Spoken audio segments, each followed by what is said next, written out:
Dear students, from the last few classes we are discussing vector spaces and subspaces.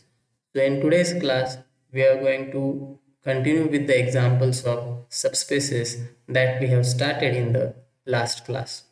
So in today's class we are going to move towards the examples of matrices. So over here the vector space given to us is M3 of R. Now what do I mean by M3 of R? It is a collection of 3 by 3 matrices over R, and W is given to be collection of diagonal matrices of order 3. So it's very much clear that W is a subset of M3 of R. So the question is, um, how to show W is non-empty. As I explained last time, in order to show a W is non-empty, we will try to show that the zero vector is present in W. Now what is our zero vector of this vector space, that is M3 of R? That is nothing but what? A zero matrix, right? In this way. So we have to show that this element belongs to W. Now note that W is a collection of diagonal matrices. So the question is it a diagonal matrix? Now for that purpose, we need to understand what do you mean by a diagonal matrix. So just let me write down a definition here. Square matrix are 0. Now you will wonder what do you mean by non-diagonal entries. That is easy to understand.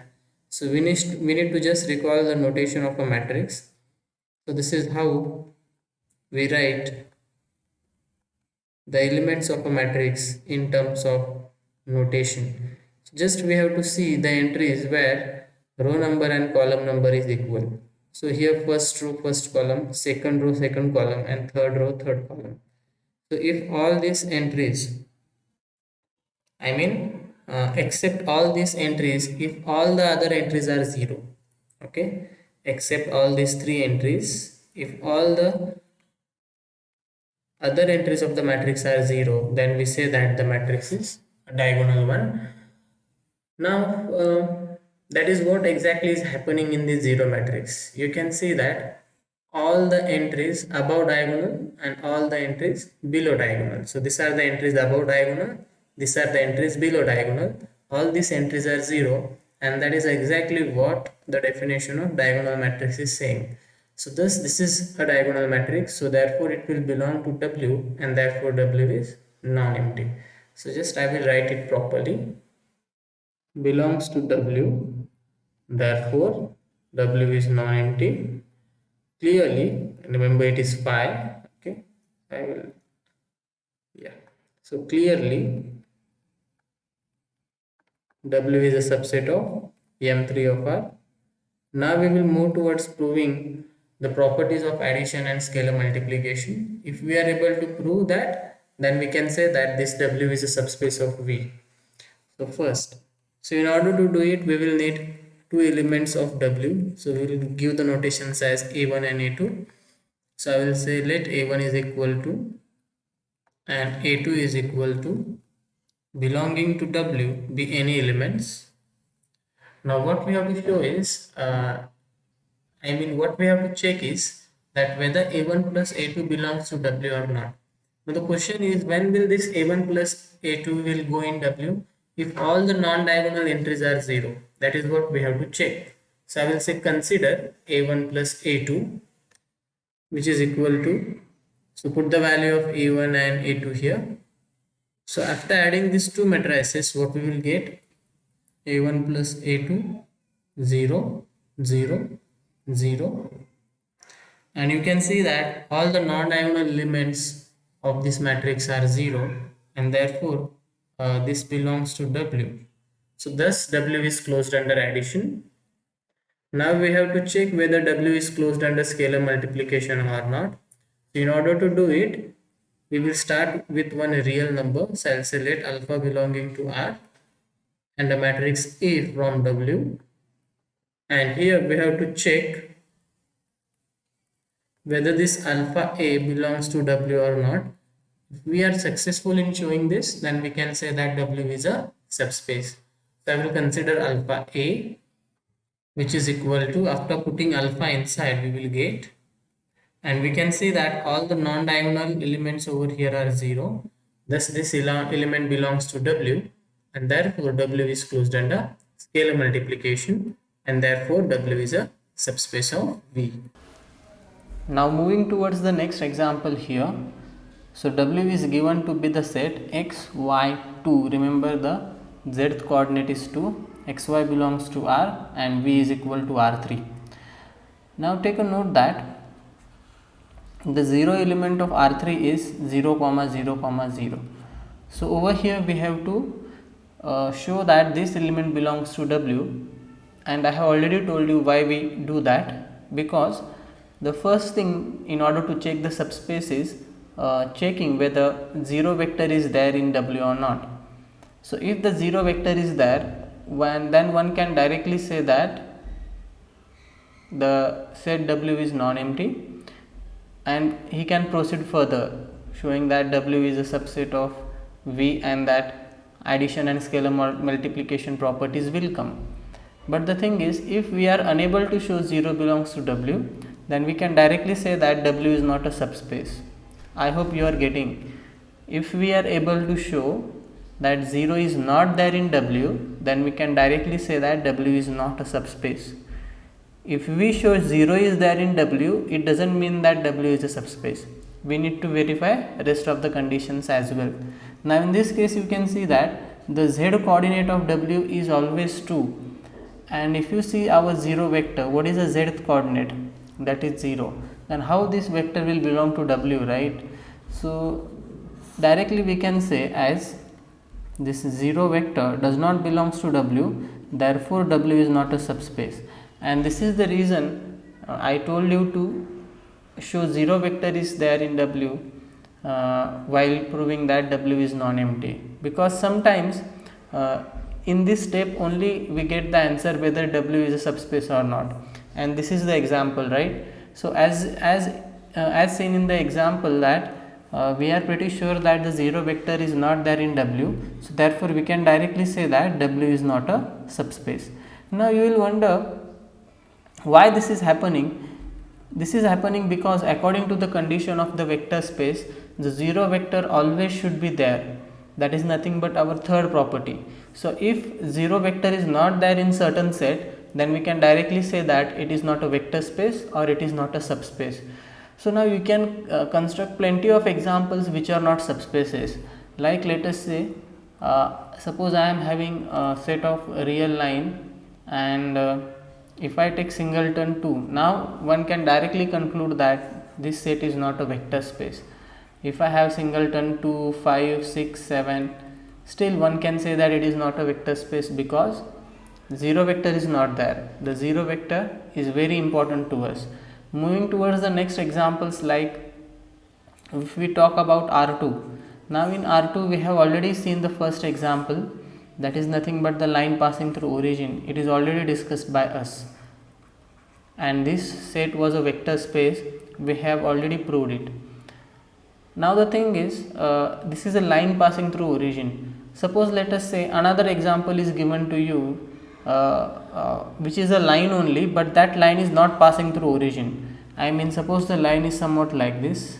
W is a collection of x comma x plus 1 such that x belongs to R. Now if you compare this set to R2, one can easily see that this is y is equal to x plus 1. So this is a line y is equal to x plus 1, and this line doesn't pass through origin, because if you put x is equal to 0 and y is equal to 0, we will get 0 is equal to 1, which is not true. So one can directly conclude here that this set is not a subspace. So just I will write a note over here. Okay.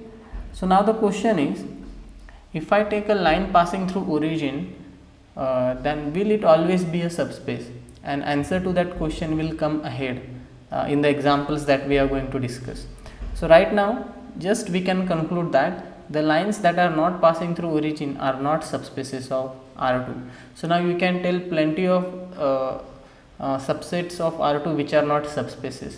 Simply take anything in R2, like geometrically you can take anything. This curve is not going to be a subspace because it is not passing through origin. So this is a very strong criteria. 0 vector is very important. Similarly you can think in R3 also. Suppose in R3 draw any structure, like you can draw plane or a parabola or hyperbola or a ellipse. But if that ellipse, parabola or hyperbola or a plane, if it is not passing through origin, then you can directly conclude that it is not a vector space or it is not a subspace. So this is how the geometrical sense is, and this is how you should think once you see certain set where we have to check whether it is a subspace of R, R2 and R3 or not. In fact, we can think for other vector spaces also, but as I told you, the geometrical sense only comes in R, R2 and R3, majorly in R2 and R3 only. Now moving towards the next example. So here W is a collection of upper triangular matrices in M3 of R. Now you will wonder, what do you mean by upper triangular matrix? Now this is again related to the square matrix. Square matrix means what? Number of rows should be equal to number of columns. So here your square matrix can be thought of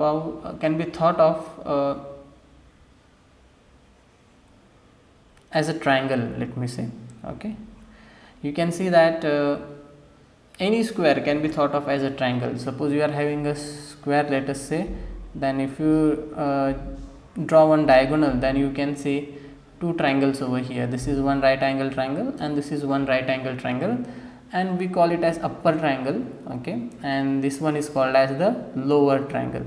So if upper triangle is present, then we say that the matrix is upper triangular, and if lower triangle is present, then we say that the matrix is lower triangular. Now once I say upper triangle present, it means that the lower triangle is 0, take a note, and whenever I say lower triangle is present, it means the upper triangle I am considering it as 0. So in this example you can see that the upper triangle over here is present and the lower triangle is 0.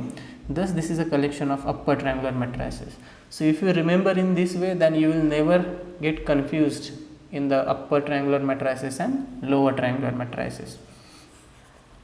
So we need to check whether this W is a subspace of V or not, and the same idea can be extended to Mn of R. So the meaning of this is, now this is the idea for 3 by 3 matrices. The same idea will work for 2 by 2 matrices, 5 by 5 or n by n matrices as well. So let us try to check whether W is a subspace or not. So first of all we will see whether this 0 vector belongs to W or not. Now as I told you before, upper triangular matrix means nothing but what? Upper triangle should be present. Now whenever I say upper triangle should be present, I am assuming that the lower triangle is 0. So you can see that the lower triangle, in the sense the entries below that upper triangle is 0. This is our upper triangle and the entries below this should be 0. So if the entries below this are 0, then we say that it is upper triangular matrix, as you can see in the definition. So this is important.